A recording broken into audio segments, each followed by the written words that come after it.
All right, y'all. Welcome to the first episode of What the Fuck Are You Talking About? A game where we get the fams involved. First episode today are some fams over here.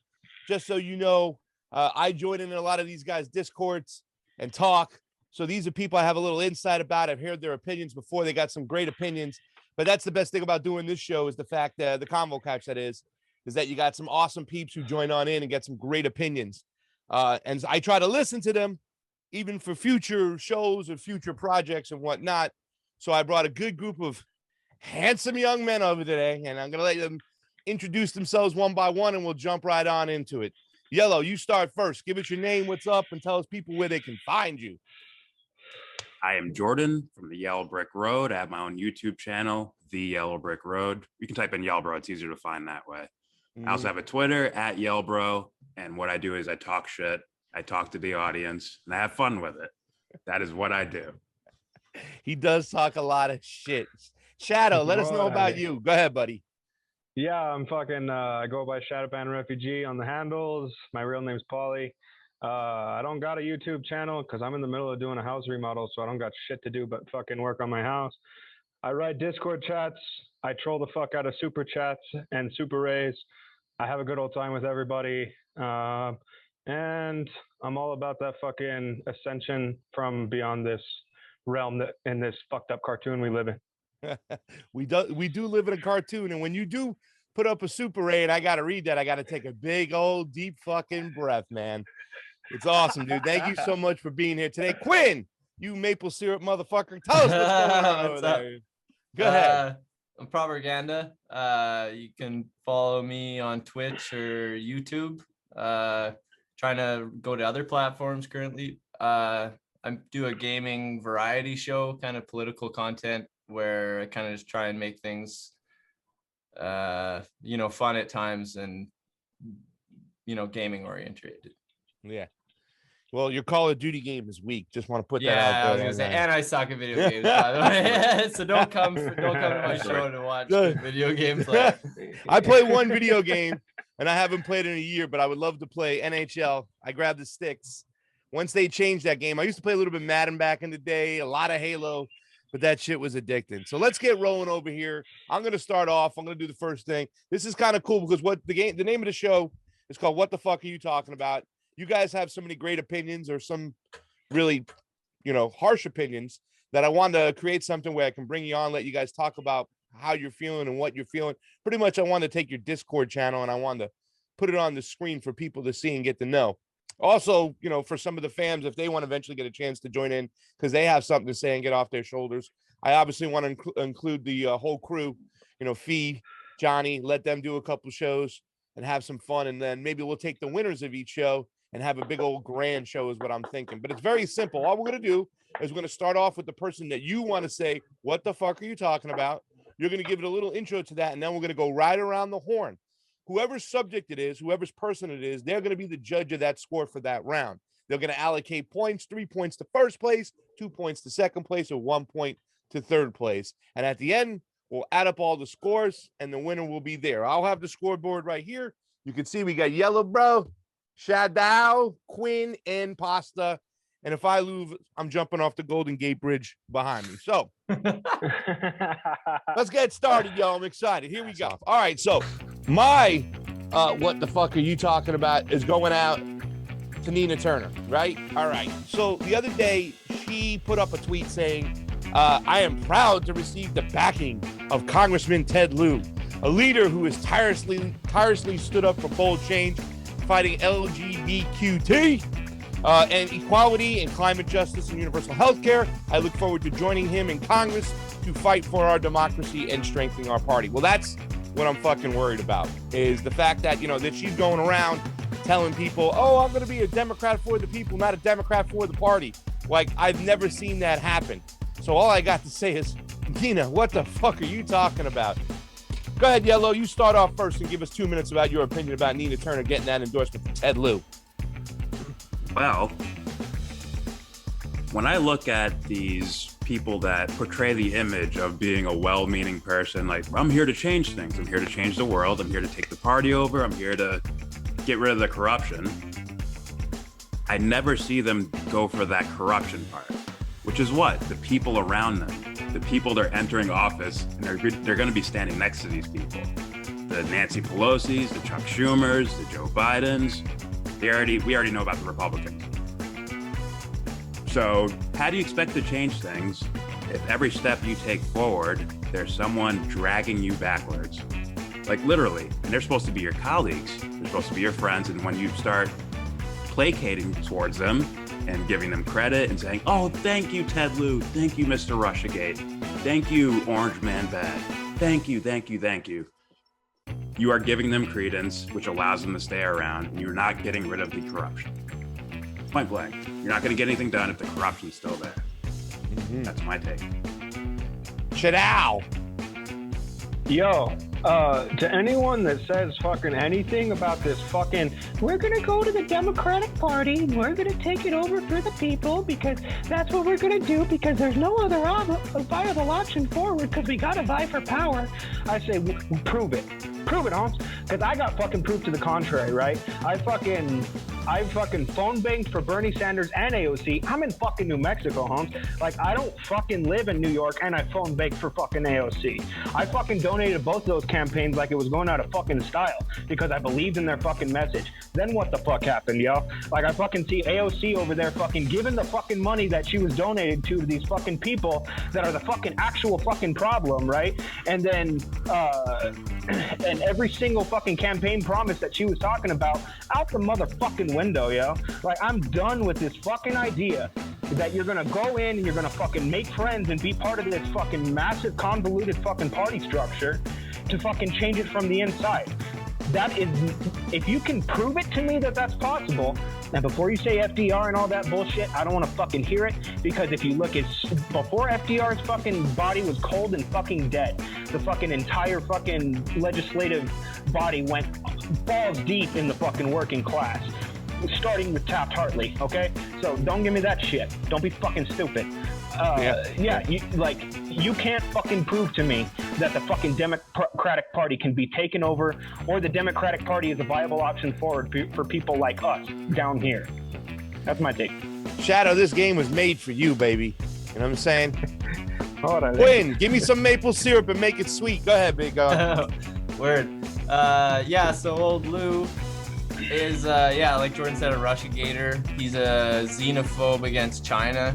I believe he's like Taiwanese descent. So he has like a extra vendetta against the state of China, which is super dangerous. And like Nina Turner being all inclusive and wanting to be like against, white supremacy or against imperialism and all these things. And she goes out and endorses or accepts endorsements from people like Lou. I'm not like privy to his record and being in California or whatever. I'm from Canada, but I don't know. I've only seen his rhetoric on TV, and it's quite disgusting, in my opinion. So Nina's gotta Nina's either got to step away from who she has in her campaign and speak for herself, because I feel like there's two Ninas or whatever. Like it's the same thing with Bernie. It's like obviously there's somebody guiding you into this like safe democratic way of running for your seat or whatever. All right, let's take it in reverse here. You guys all brought up some interesting points there, too, which I think is awesome. It's gonna be hard to determine a winner over here, but let's start backwards. We're gonna go Quinn, Shadow, and then Jordan. But what are your thoughts about the fact that a lot of people say, yo, all right, these are the only two options. It's never really possible for an independent party, especially in modern times today, to win, so I can't run as an independent. Go ahead, Quinn.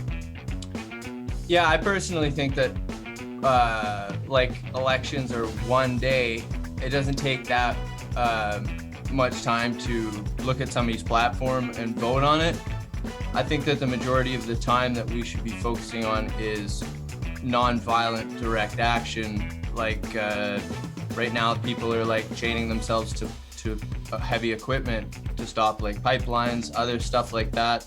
I feel is more effective to force change. I look through history, like Nixon, for instance, everyone thinks he's the most evil person in the world, or like, you know, he's a bad dude. Everyone can agree on that. But he was forced to pass some of the most left-wing legislation in American history, like giving people work safety standards, environmental protections, and other things. And it was because he was literally forced to by people doing nonviolent action and him being scared of losing power of the state. Interesting point, Shadow. The third party, independent party, can't be done, brother. Got to run as a Democrat. No.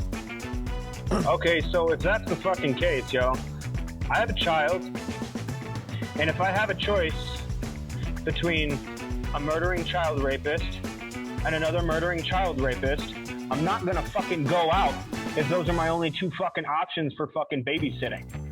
I'm not fucking, I have yet to see any fucking proof at this point that the federal government can be fucking captured for the working class. Regardless of whether you're running as a Democrat or a Republican or even a fucking third party, the fucking entire federal system, it's a systematic issue. This isn't a fucking flaw, it's a fucking feature. The entire fucking convoluted structure of the federal government is beyond reproach, it's beyond fucking capture.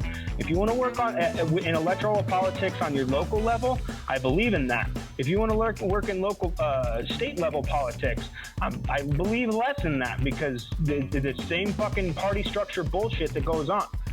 But I think it's time to look at the prospect of breaking the federal government. I don't really fucking believe that you can take a system like that and somehow change it. Regardless of how you run, I do not think the federal government is a viable option. I think it's time for the local and the states to start breaking the federal government, brick by brick, piece by piece. Yeah. The feds are going to come after us after the first show, Jordan. Your last thoughts on this?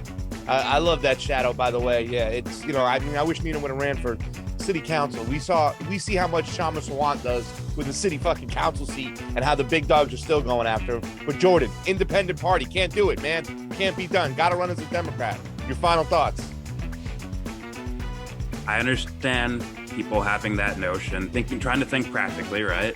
That a third party isn't very likely, they're not likely to win based on the history we've seen so far. So I understand them thinking like, okay, the practical answer would be to join one of the parties and I guess infiltrate them and take them over from the inside. I understand that notion. But if you do get someone that you feel like represents you, like is well-meaning and also has ideas that you agree with, they can't just go in there and then behave the same way as the people around them or start moving towards their direction. Even like, even bending a little bit on their principles, because once that happens, you lost the whole reason of infiltrating in the first place. I mean, if you're gonna start a neighborhood watch, right? Yeah. You bring your neighbors together, you start a neighborhood watch, but 3 of them are fucking serial killers. There's kind of no point. Like, you kind of got to call that out before you do a real neighborhood watch that has a real impact on trying to make the world better. I don't see that once I'm starting to accept a Ted Lieu or a Nancy Pelosi or any of these people. We saw this with the squad, right? Yeah. So if you want to make this practical idea, you want to go with the practical idea of join the Democratic Party or the Republican Party, you better be doing the work. And the people who got them in there, got a Nina Turner in there or a Bernie Sanders in there or an AOC in there, they better be pushing like hell. They better push them and hold their feet to the fire. Period. All right, let me allocate some points here for this first subject. Way to start it off really well. It's going to be tough. Now, I'm going to give Jordan first place. I'm going to give him 3 points on this one because he did mention something that this is where I really do align with Jordan, and I've heard a lot of his conversations, is the fact is the number one thing that has to be addressed is corruption. All right. We could talk about any subject. It could be, for global warming, we need to do this and we got to get off gas. We have more wind and solar, or we have to do that over there. It doesn't make a difference what you want to do in what particular area. If you don't address corruption, because the corruption is everywhere, you get ugotch. You get nothing. We're stuck like Chuck. I'm going to give Shadowban 2 points for second place because he had a little bit more energy than you, Quinn, but you guys did bring out some interesting points and stuff. You know, I mean, I believe, Shadow, you were talking about, it's just, it's a false fucking dream to think that you're going to change anything at the federal level and that you should run more locally. And I think that's great. And also too, as well, Quinn, I like the fact that you pointed out like a little bit of Ted Lieu's history and who he is and the biases he has. A lot of people don't realize who this asshole is. He lives right around the corner. His district is right around the corner. I call him Russiagate Ted, and I know somebody who ran against him. I'm actually close with the guy who was the Republican, James Bradley, who came down to him and Ted Lieu. But this guy is a waste of space. He's a waste of time. He's just a tool of the oligarch. But Quinn, give me a little bit more energy and you might get second place or first place next time. So there's the first score to start off with right off the bat. Yellow Bro mentioned corruption, so I'm giving first place. Shadow Ram brought the heat, and Quinn made some amazing points, so that's good. Now, yeah, we're going to go next. Yellow Bro. Now, you sent a little clip. I'm going to play the clip. I'm going to make sure you guys got to hear this clip. You see the exact same thing across the, we'll say, primarily political conspiracy spectrum now about QAnon type stuff and adrenochrome and election, jillions of election conspiracies. Flat Earth kind of overlaps in this demographic. And the problem that you run into engaging with these people in an earnest and genuine way is that they don't really want that. Explain what's going on here, Jordan. Well, what we just saw in this clip is a guy who is using the universal pseudo-intellectual version of an argument against any type of counter-narrative. Now, what's spooky about this is that he's talking about video games. He's talking about guys who are complaining about these major industries, these billion-dollar companies, basically screwing over their players. And he's saying, listen, these guys are just flat-earthing, QAnon, election conspiracy types. And the reason why I brought this clip up is because it's like you can see the parallels of they're like taking the political landscape, the narratives of the political landscape, and introducing them into all these other subgenres of things. And it's like, man, I wonder if that has some sort of mental, effect on people to where they hear those narratives when they're not even talking about the election or foreign policy or anything like that. So essentially, fuckboy Call of Duty guy, what the fuck are you talking about? Shadow, you go first. I think it goes without saying that this guy doesn't like smoothies.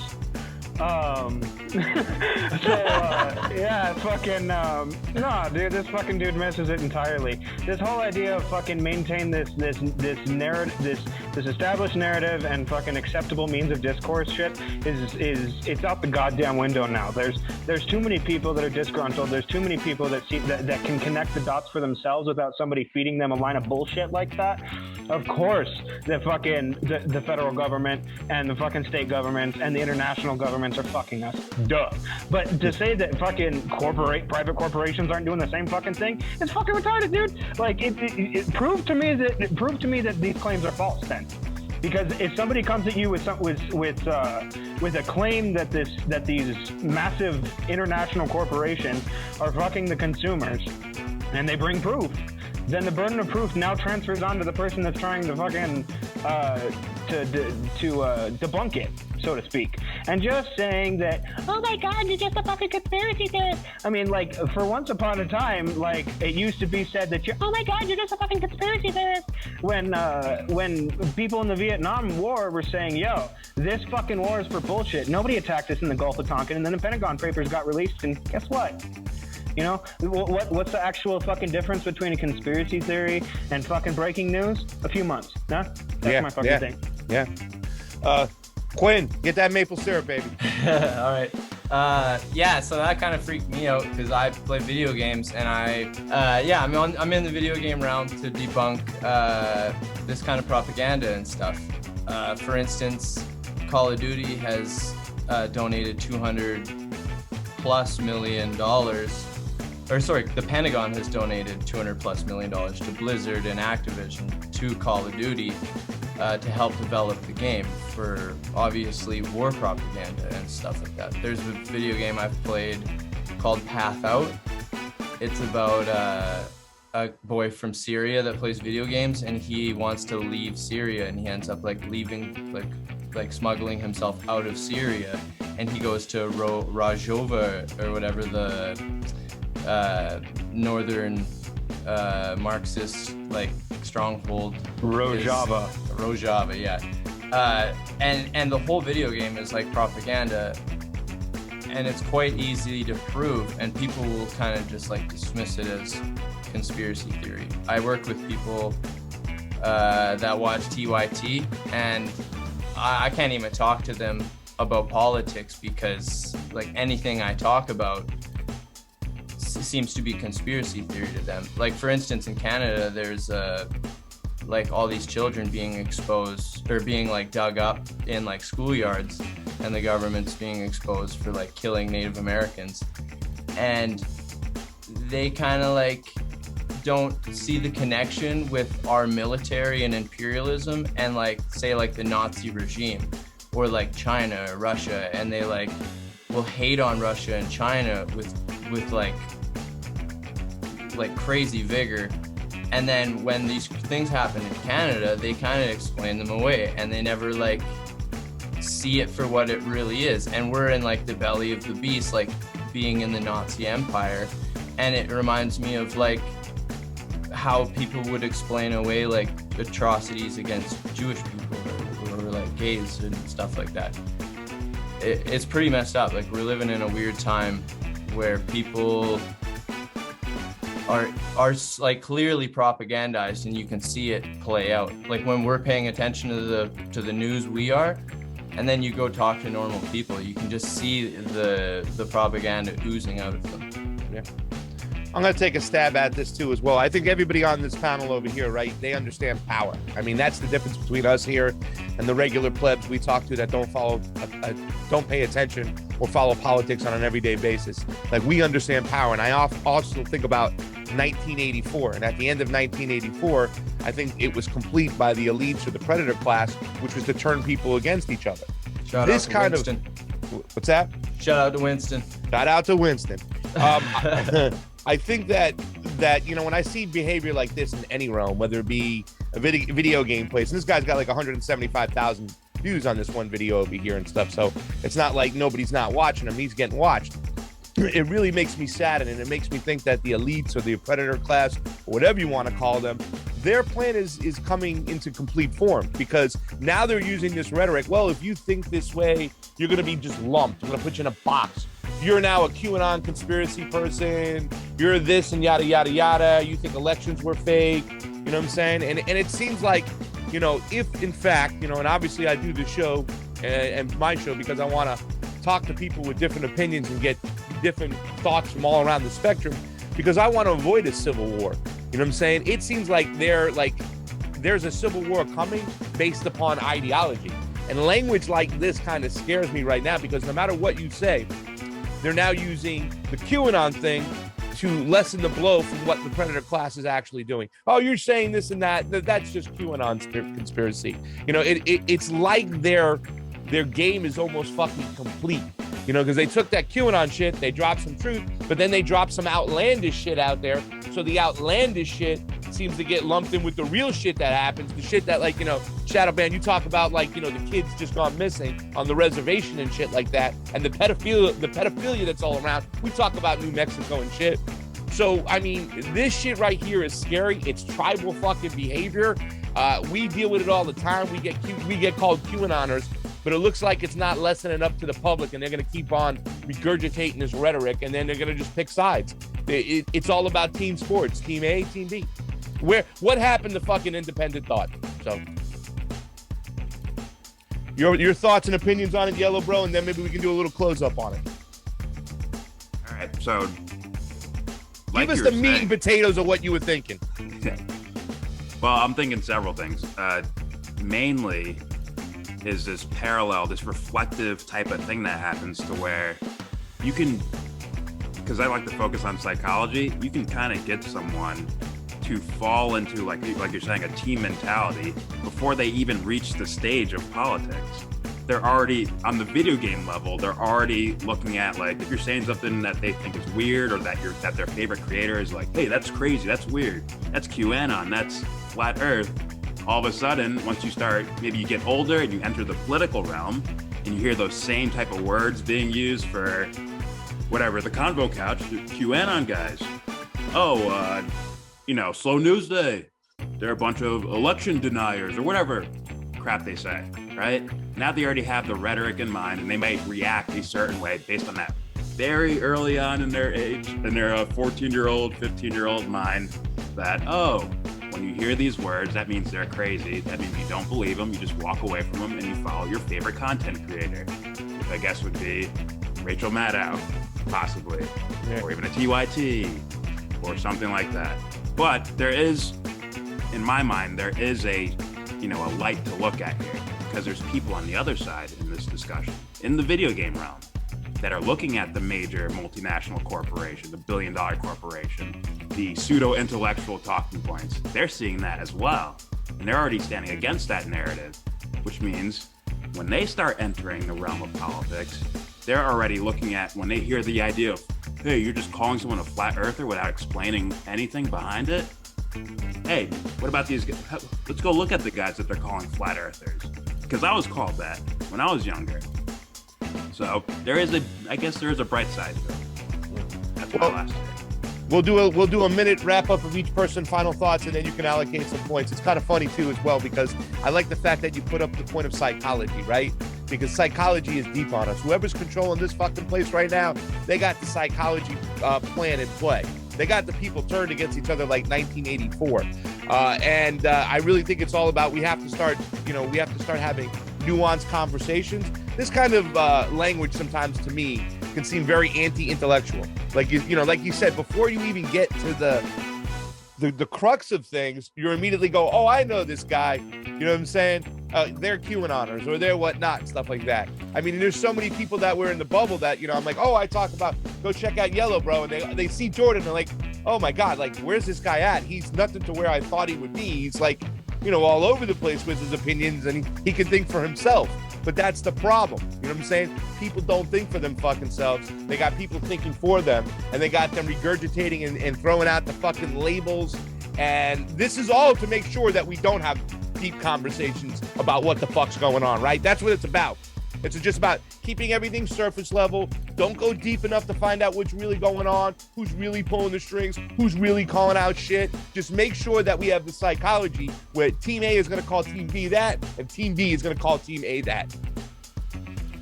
Shadow. Well, yeah, it's kind of telling. There's something that happens in the human psyche where we want to be liked. We want to be liked by other people. We want to have our tribe. We want to have our community, right? So when you immediately, when you threaten any type of conversation that is outside the accepted means of discourse with ostracization, I don't know if that's a fucking word, but I just made it once, so fuck off. Then there's an immediate thing that clicks in the psyche that you're afraid to say anything lest you be thrown out of the tribe. Yep. Right. This is a very easy tool of propaganda. And then also, considering that those people have been now deemed terrorists, or domestic violence extremists. Thank you. It also becomes a very real fear that if you talk to this person about this particular subject, now you are going to be seen as a domestic violent extremist just by guilt by association. So it's playing on people's,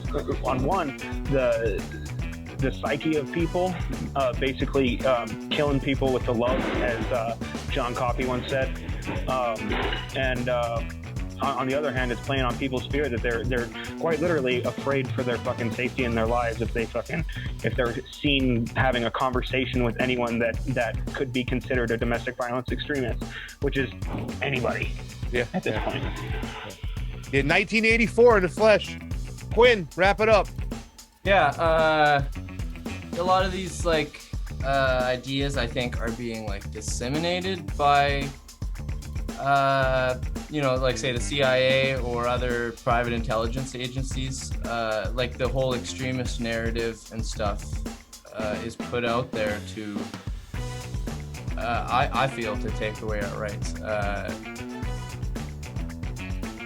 Yeah, no, and it's a shame a lot of people that I came up like reading and listening to, like Naomi Klein and other people that taught me about a lot of this stuff. Like I read No Logo,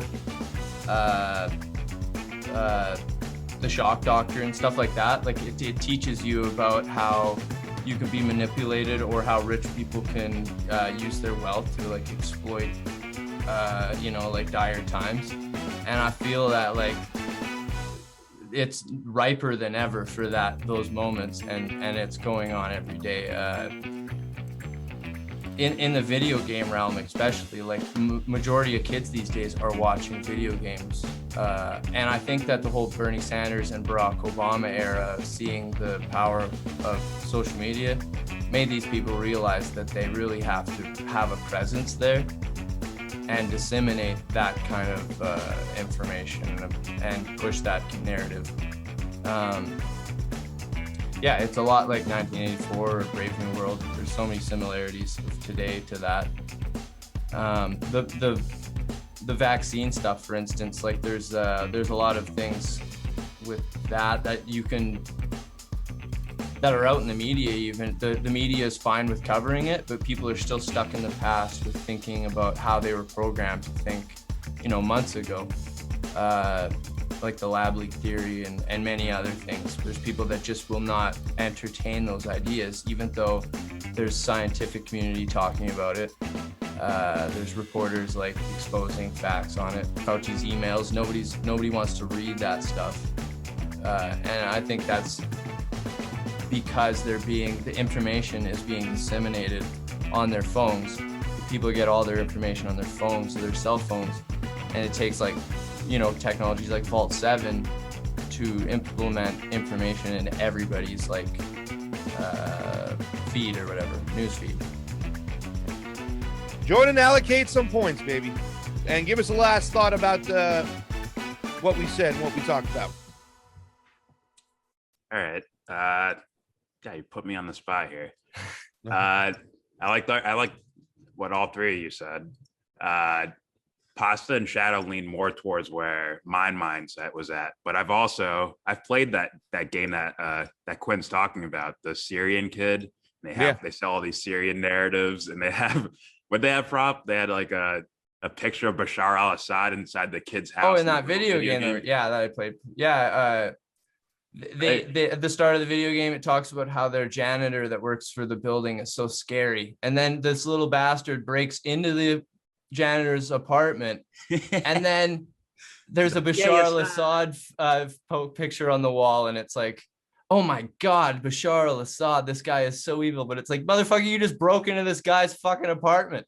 Like, what about that? What's the name of this game? It's called Path Out. I was thinking about doing a stream. Maybe you and Steve Poikinen and a couple other people could play with me. It's about an hour to play through the whole game, but it's I would watch that just to point out, because I know there was some video games with white helmets in it. And I was like, oh, gee. And they're the good guys. It's like, the fuck out of here. So sorry, guys. That was Call of Duty. I think that was Call of Duty. It was Call of Duty, I believe. So yeah. Oh, I just want to add that the guy in the video we watched, he gets paid by Activision, who is the makers of Call of Duty. So who is funded by the Pentagon. All right. So points. Yep. Who's got first place? Who are we giving 3 points to? I'm going to go with Pasta first place. Ah, look at that. Second place. Going to go Shadowed. And Quinn, you get third. It's okay. It's a fun game. Turtle wins the race, yo. There's a score. Yellow Bro got 3. Shadow's got 3. Pasta's got 3. And Quinn is pulling up the rear with 2. Okay. Well, let's do this right now. Okay. Right now, we're going to go to Shadow's subject over there. He's got this little tweet from this woman named Michelle Juan Grissom. And it says, Americans across the political spectrum know that we can't wait any longer to rebuild and reimagine our infrastructure. I'm pleased to see progress towards that goal, thanks to POTUS's leadership, and I look forward to the comprehensive package that meets the needs of New Mexicans. Let's listen to the quick video, and then we'll get into it. Really good meeting, and to answer your direct question, we have a deal. And I think it's really important. We've all agreed that none of us got what we wanted, I clearly didn't get all I wanted. They gave more than I think maybe they were inclined to give in the first place. But this reminds me of the days we used to get an awful lot done up in the United States Congress. We actually worked with one another. We had bipartisan deals.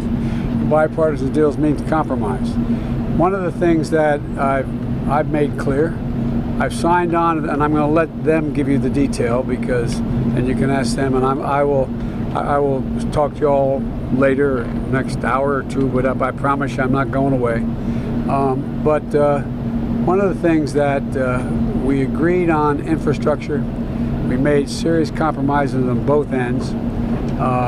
There is, and they'll give you the numbers, but they did not, and I understand their position. Republicans and this group did not want to go along with any of my family plan issues, the child care tax credits, the human infrastructure that I talk about. And that we'll see what happens in a reconciliation bill in the budget process. If we can get some compromise there, and if we can't, see if I can attract all the Democrats to a position. Okay. I don't think any show would be complete, Shadow, unless we had some time to talk about Biden. Why don't you start it off, and then we'll go around the horn. So go ahead, tell us what you're thinking, what's going on, and your opinions. All right, so this is a two-pronged approach that I have. Number one, as usual, Uncle Bad Touch. What the fuck are you talking about? Like, seriously, Hans? Like, I didn't hear a fucking coherent word that you fucking said, yo. Like, I don't understand nobody understands what the fuck you just said. Like, what the fuck were you saying? But also, in that, I did hear one thing that rang my fucking earbells, which kind of ties into that Great Reset shit, when he says, human infrastructure. Now, what the fuck does that actually mean? Like, am I part of your fucking system to serve the state now? Am I part of your fucking system to serve the corporate interest now? Like, what the fuck does human infrastructure mean? How the fuck dare you call me infrastructure? I'm a human being. Everyone else is a fucking human being. Who the fuck do you think you are? Like, either you're dehumanizing me, or you're commodifying me, or both. So fuck all that shit. Like, don't you fucking call me human infrastructure and talk to me about how you're trying to fucking work this fucking human infrastructure shit into your bill, right? I don't fucking give a fuck. But second, on the fucking Michelle Lujan Grisham fucking point, she's my governor. She's a terrible governor. We call her the governator because she just destroyed all small business here with the lockdown. She served in the federal Congress in the House of Representatives. So she knows full well that any type of spending bill, which this infrastructure package would be a spending bill, must originate in the people's house, the House of Representatives. So she obviously, right off the bat, she knows that that there's no fucking real thing to be talked about here. This is a deal behind closed doors. So I went and looked and see if there was any legislation that they were actually talking about. There wasn't. The only thing that there is like some bullet point talking points about fucking on WhiteHouse.gov or whatever the fuck, right?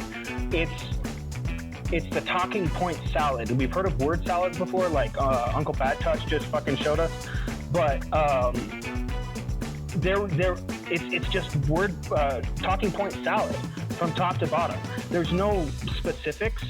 There's no funds allocated either which way. So the way this is going to go down is the Speaker of House is most likely going to introduce this fucking bill onto the floor of Commerce and give them a fucking half hour to vote on it, just like the fucking all the other bills that they've been passing, right? Because that's within her power as as the Speaker of the House. And we're not going to fucking be able to see shit about it. So when fucking Michelle Lujan Grisham tells me that she's so excited for this fucking infrastructure package that's coming through, I'd like to see some specifics. I'd actually like to ask Governor Grisham, what the fuck are you talking about? Quinn, go ahead. You go first. 2 minutes. Yeah. So, like you was saying, the language that they use is kind of fucked up. Reminds me of a book I read called Voltaire's Bastards, and it's about how, like, the age of reason, people like Voltaire used reason to overthrow the monarchy and religious thought and stuff like that. And now we have this like new religious thought where they've made a language within the institution. And Joe Biden, even with his like demented mind and dementia, he is still able to like mumble it out. And it's like, it reminds me of the sports talk on like ESPN where they just ramble off a couple lines about the game that is like pre-programmed. There's no actual words being said that you can I don't know, that you can make total sense out of. It's very incoherent. And then with the whole budget stuff, yeah, I think a lot of people, and especially in the government, they need to like learn how money is actually created and learn monetary policy. I don't see many politicians like Yanis Varoufakis and maybe a couple other people have like the knowledge of this sort of stuff, and they end up like, even Bernie Sanders is repeating like Republican talking points about the deficit and all this crazy shit, and I think that it's the same thing. It's people thinking that they're using reason and logic, but really they're just repeating the language of the institution. Yeah. I'm gonna start off with Joe Biden because it's not like what the fuck you're talking about. I have like the shut the fuck up Donnie kind of thing with him from the Big Lebowski. Like right when he opens up his mouth, shut the fuck up, Donnie. You know what I'm saying? Even when he's saying something of value, it's like shut the fuck. Wait, what do you mean it's posted? You know what I'm saying? It's like, but I mean, here we are again. Biden just fucking saying bullshit, generalizations again. We know that this ain't going to be a real good infrastructure bill. Why would we trust the same people connected to the Clintons and the Clinton Foundation that would just take money, exploit the whole situation, pocket it with a bunch of engineers and contractors, whatnot, not get anything done, nothing really for the people? I mean, you can just look at Haiti to this day, you know what I'm saying? And Biden was all part of that whole plan. And we know it's going to be nothing more than a giant fucking slush fund for other countries to give them money to do our bidding, to do what we want to do. You know what I'm saying? Like, I don't even know how this is going to be spent and who's going to get the contracts and how it's really going to help. But the sad part about it is it's the same fucking tactic again, that CIA, that predator class talking point where they just throw shit out there, right?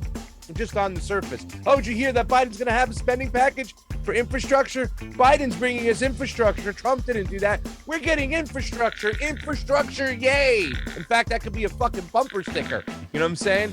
And it's nothing but a crock of shit. And like you said, Shadow, they're going to do the same thing they do with like the CARES Act. You get 800 pages, you get 20 minutes to read it, and then you got to go on the floor and you got to vote on it. And now you're pressured to vote on it. Michelle, you're Lujuan Grisham, you're governor over there, just playing team sports. That's it, man. This is why I don't believe elections are real, because who the fuck are really voting for these people? Who are these people really serving? All they do is constantly get in line. Oh my God, look at Biden. He's doing those things. We got to support him. The orange man bad never got this. New Mexicans, this is for you. And Joe Biden's going to do it. So let's support it. This is all around disgustingness. I've been waiting about this whole infrastructure plan. And a real infrastructure plan would be what? Oh, we're going to have this done, clean. We're going to do all the roads, and we're going to do that. We're going to build these state parks. We're going to do it clean. We're going to make sure there's jobs. You know what I'm saying? And it would be laid out, details, whatnot. This is going to be 800 pages of shite that you can't get through. And what's going to happen? Team sports. People are going to just line up. They're going to vote for it because it's Joe Biden and the Democrats, and they're going to vote against it because they're Republicans, and it's not Joe. It's Joe Biden's bill. So either way, this is a bunch of just a mirage of bullshit thrown at the people. Go ahead, Yellow. So this is interesting because like all four of us like look into stuff like that, like politics, policy, right? Yet we have no real hard understanding of the actual policy happening here. What's going to be stuffed in the bill, all that stuff, right? We don't really have a clue. So imagine the average normal person walking around. They really have no freaking clue. Yeah. But then it's still sold anyways, and it's sold on multiple levels. First, the idea of logistics, like we're doing something to help you, which is, they'll just use the word infrastructure, right? But more importantly to me at least, is they have to sell the moral narrative, which is you know, the left and right are working together to make this happen. That is the typical left-right paradigm moral message, is that we're working together to get this done for you. And obviously horseshit.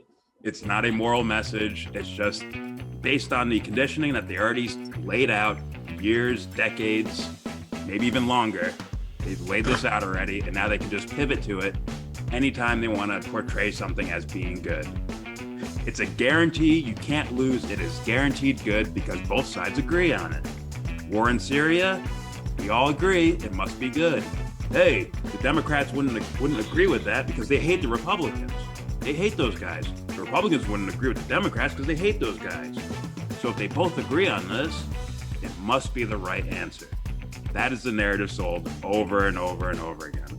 Wow. I am done. Shadow, you want to give a little synopsis, and then we'll just go for a last follow-up for the crew?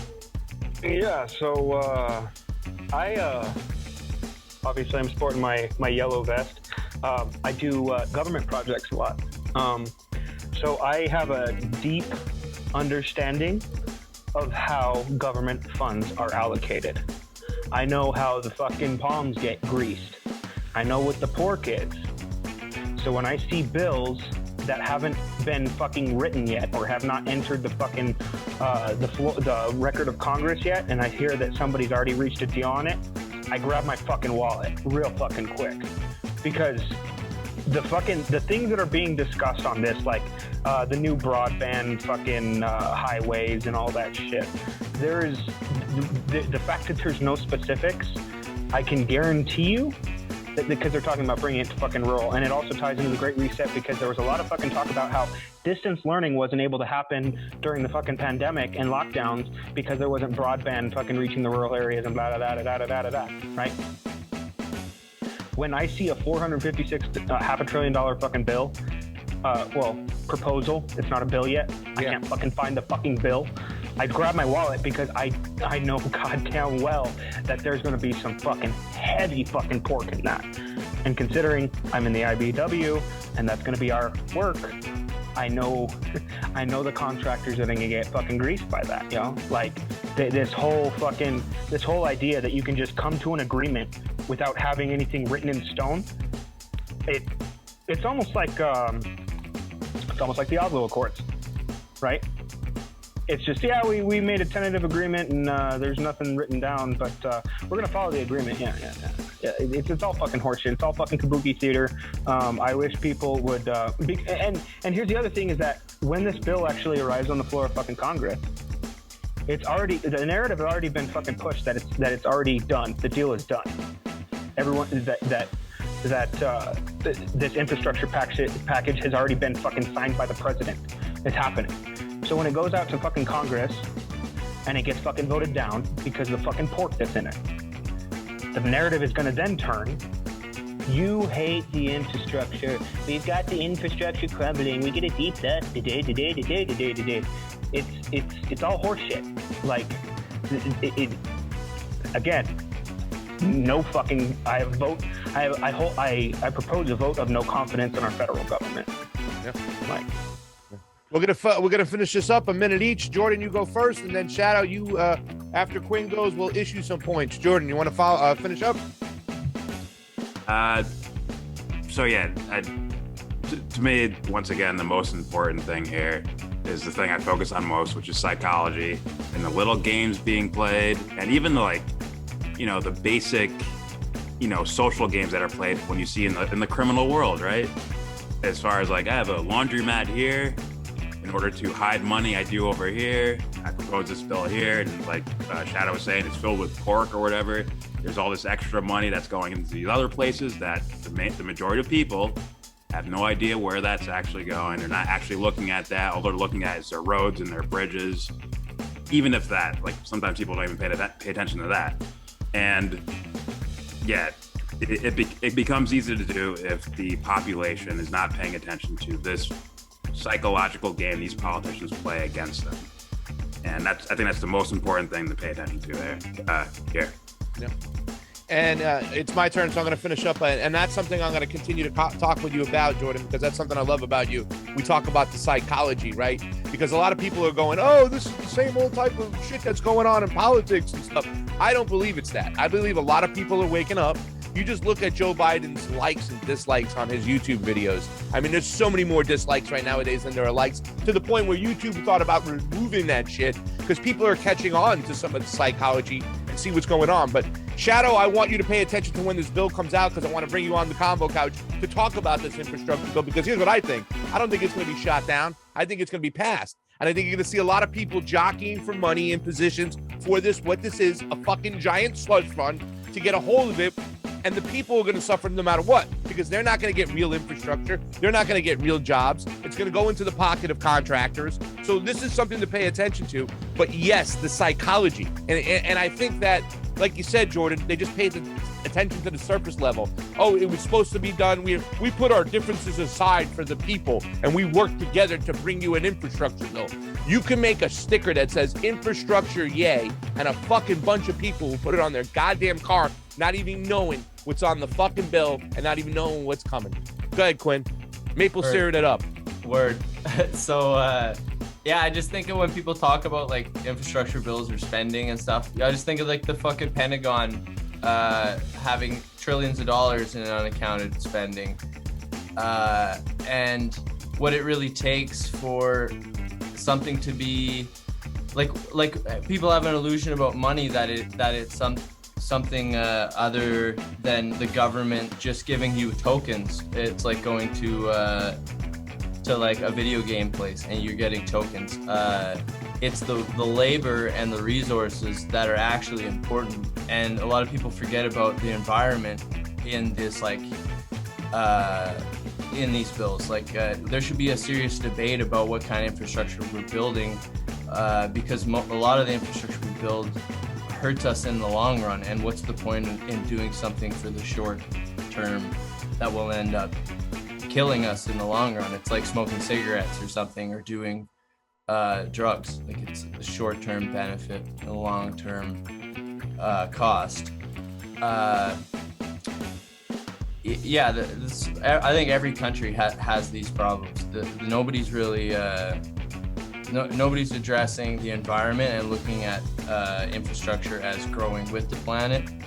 A lot of us are building out more than up, and we're talking about the population being like too much, and it's like pretty like genocidal to talk about like there's too many people when we're throwing away a third of our food. And I live in Canada, and there's, you know, acres and acres and acres.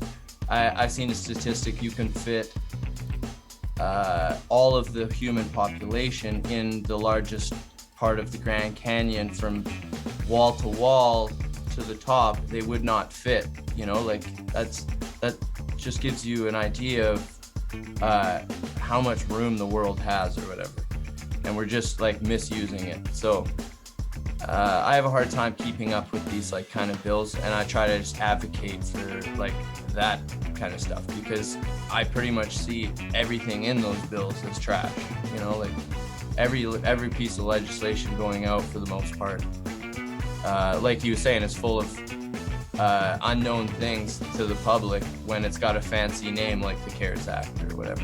Yeah. Build up, not out. Shadow, let's issue out some points. 3, 2, 1. Okay, so I gotta give Yelbro the 3, because of course he brought in the psychology aspect, which I hadn't really even thought about yet. Number 2, I'd have to say pasta, because you seem to understand what I'm talking about when I say the pork that exists within them, and how it's all going to be just a giant slush fund, right? Like, I didn't say the word slush fund, but that's kind of what I was getting at. And then Quinn, you come in last, but I really like what you were saying about how like the way that we use resources, right? Like it's unsustainable how we live. It's not that we have too many people, it's that we live like fucking jackasses. Yeah. Right? Learn how to be a fucking human being. Quit being a fucking jackass on purpose. Because you feel like you're entitled to something. Yeah. You know what I mean? Like, yeah.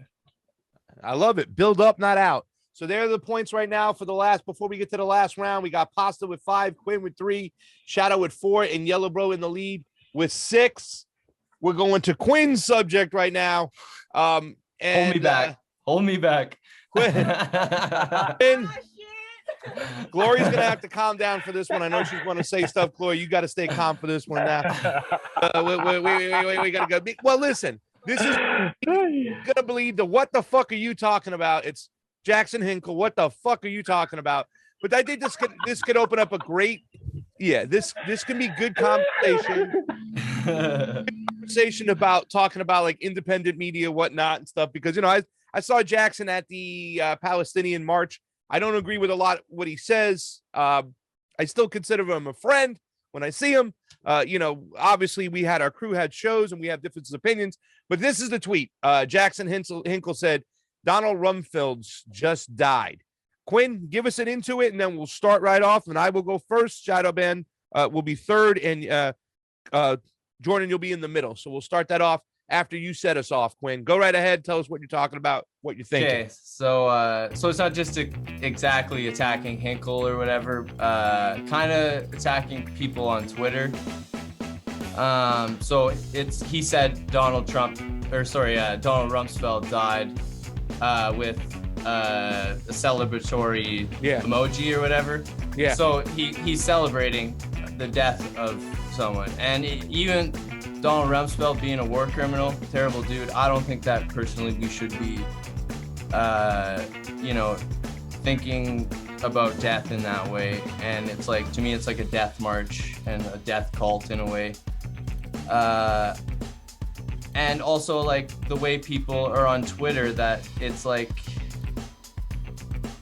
they're following the algorithm in a way. You know, these things happen and then the algorithm like will control their narrative, and a lot of people get lost in that. Some people are fine with just like, you know, making a comment on it, but some people are like chasing that. And I see a lot of content creators and people on Twitter just doing it ad nauseum, and it's kind of sickening. And I responded to him about it, and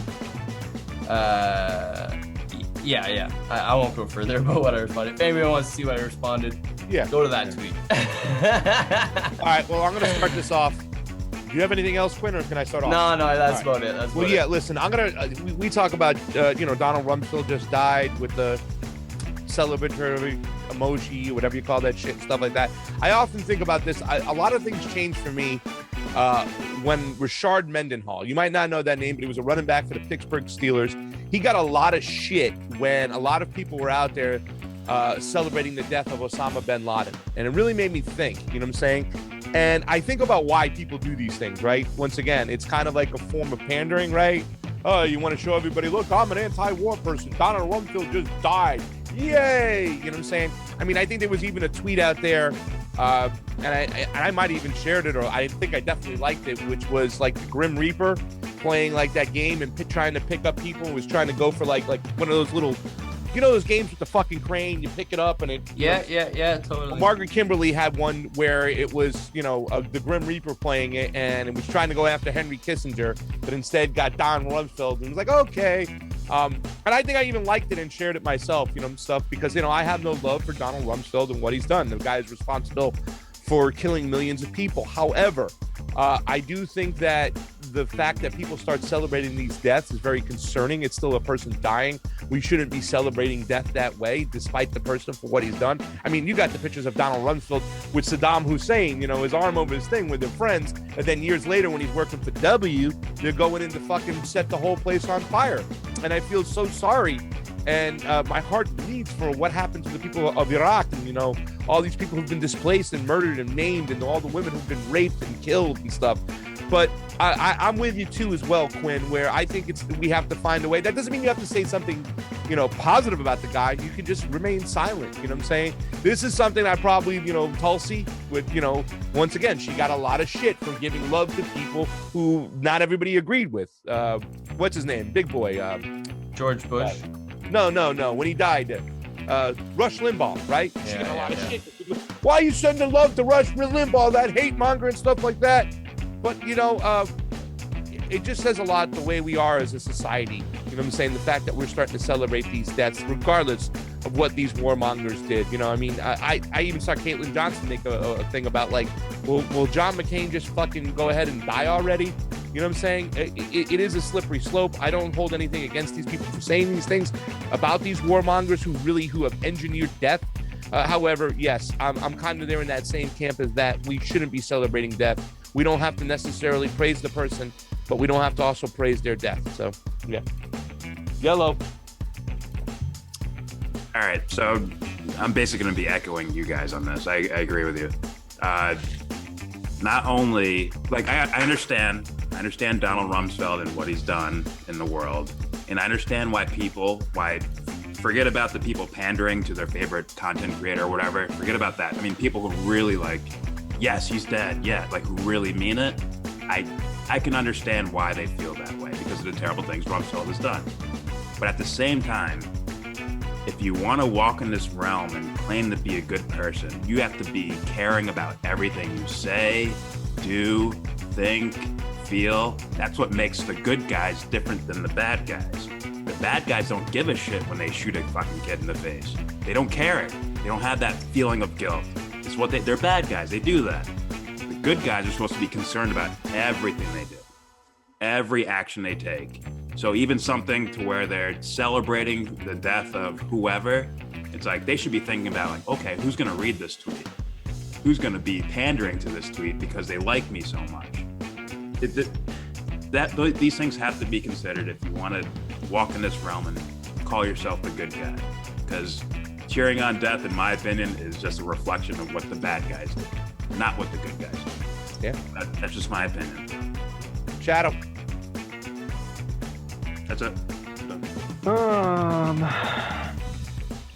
I have mixed feelings, I guess. Like, I don't shed a tear for the man dying. But honestly, I'm more disappointed that he's dead. I think Donnie Rumsfeld should be in the fucking Hague. I think Donnie Rumsfeld should fucking be forced to live in Baghdad, in the slums of Baghdad, for the rest of his fucking... may he live forever in the slums of Baghdad. This idea that some justice has been served because this dude is dead. On the contrary, I think that he's been relieved of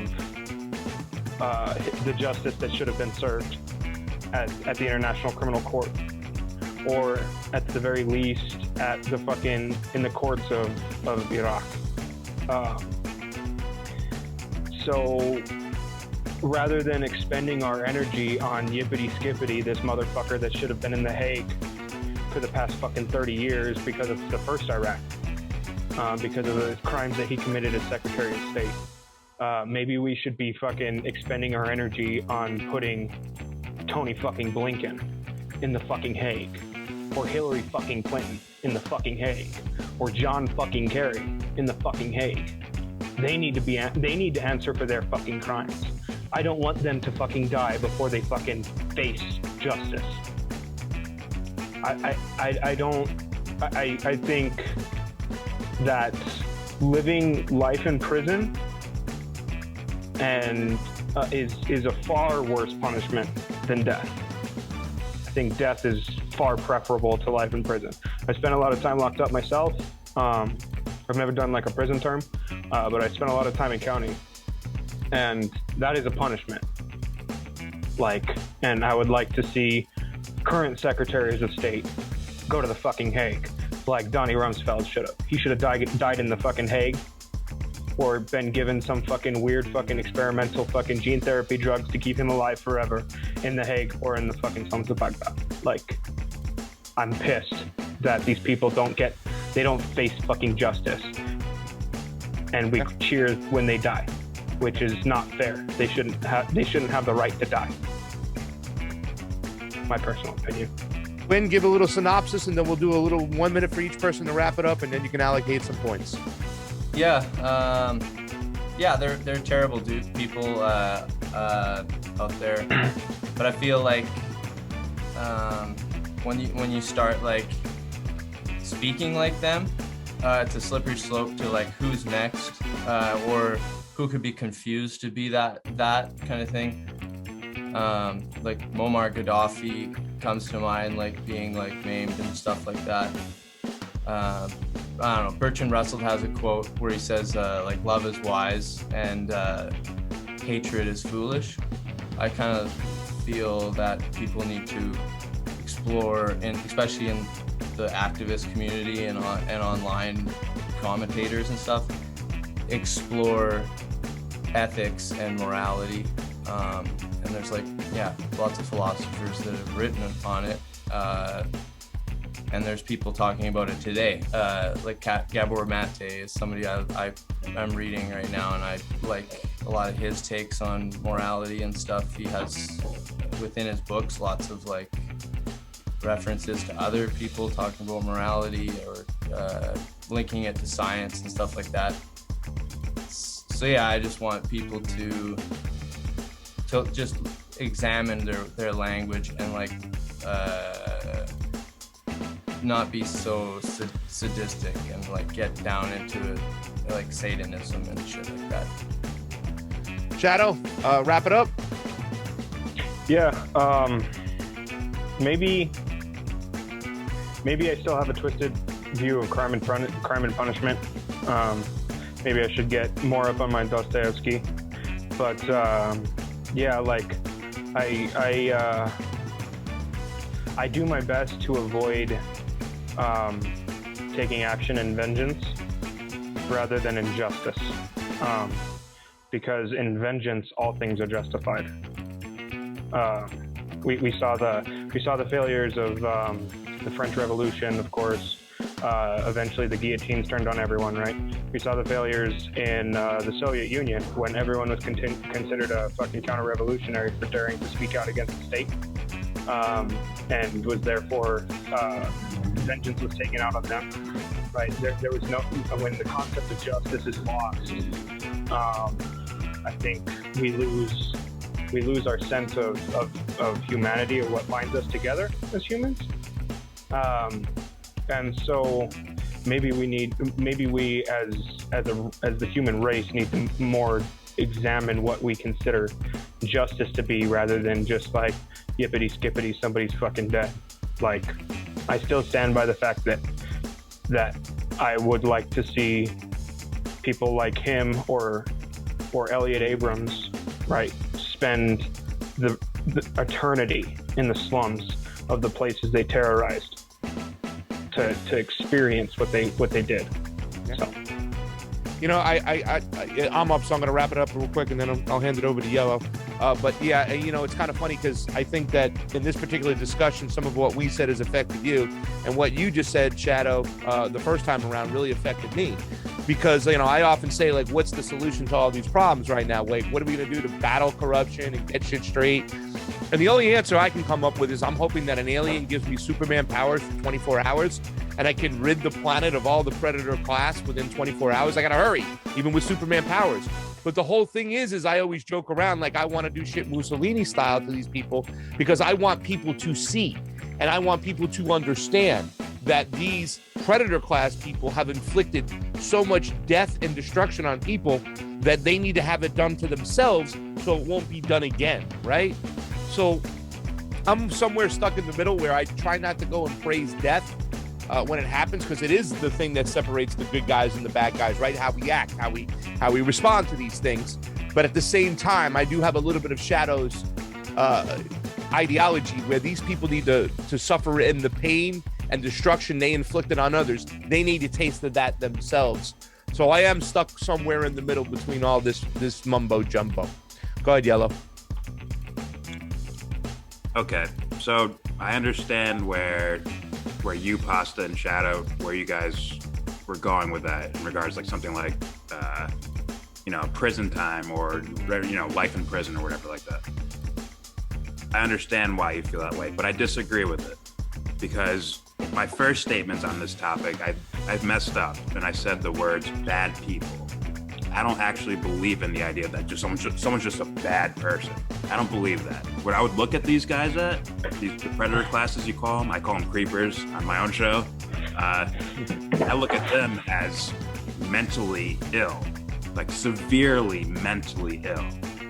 And in my understanding of how you deal with mental illness is not to throw them in a cage and lock away the key. Or, right? Did I say that right? Whatever. My notion would be to get them to actually see their own actions. Self-observation. That is how you deal with, in my opinion, how you deal with mental illness. And that's what these guys need, a very big mirror, because to be honest, what they're actually doing is running around without caring, because they're not reflecting on it, and they're just whatever, seeking power, seeking money, whatever. That's why these guys do things like this. And it's an illness. I don't look at it as they're just a bad guy. And, I get why people would want prison for these guys for life. I understand it. But at the same time, for me and my philosophy, my understanding, my belief in what people are and what they're made of, I think treating it like mental illness would be the route I would go. Yeah. Quinn, you have a tough decision to make. You got to give a 3-2-1. This could be the deciding factor on who wins this whole thing. Let's allocate some points. Okay, I give myself 6 points because that was a knockout blow against Hinkle. Boom. Gotcha. Yeah. So I like what Yelbro was saying because, like science has been proving that a lot of the trauma throughout our life, like even throughout pregnancy while you're in your mother's womb in utero, trauma through her life can actually put cortisol into the baby and exacerbate like heart disease, alcoholism. There's like a lot of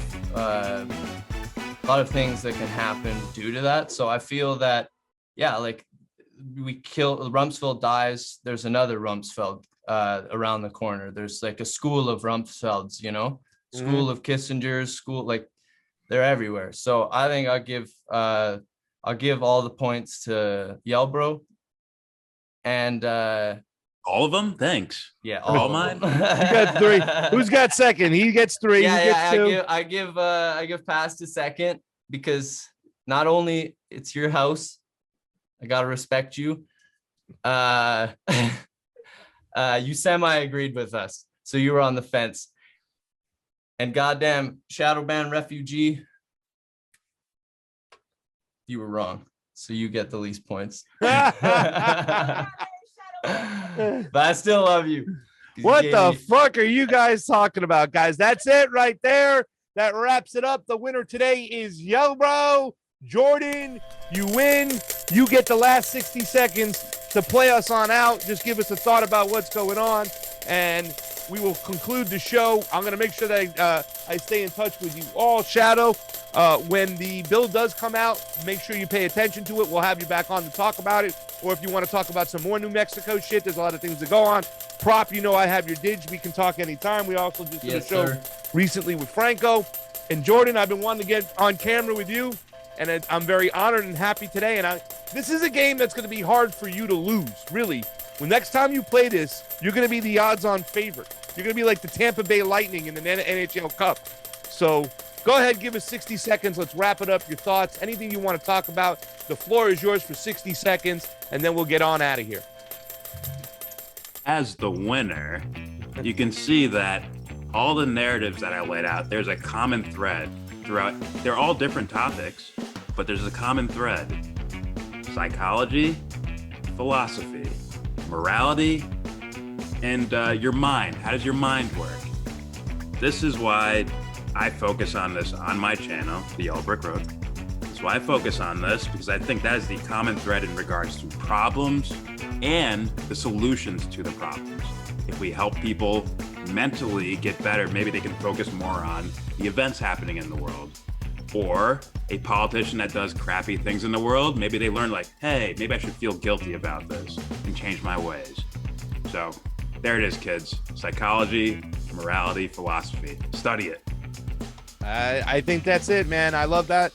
I loved your whole, what you're all about. Yeah, the philosophy, it means so much. Why are they saying it? But that also helps us discover who's trying to dupe us. If we look at the psychology of things, we can just listen to the language, what they're saying, and we can spot a lot of things. Guys, thank you so much for joining us. This is the very first episode of What the Fuck You Are Talking About. Today's winner is Jordan. I want to thank Shadow Band Refugee. I want to thank my man Quinn, and I am Pasta Jardula from the Convo Couch, guys.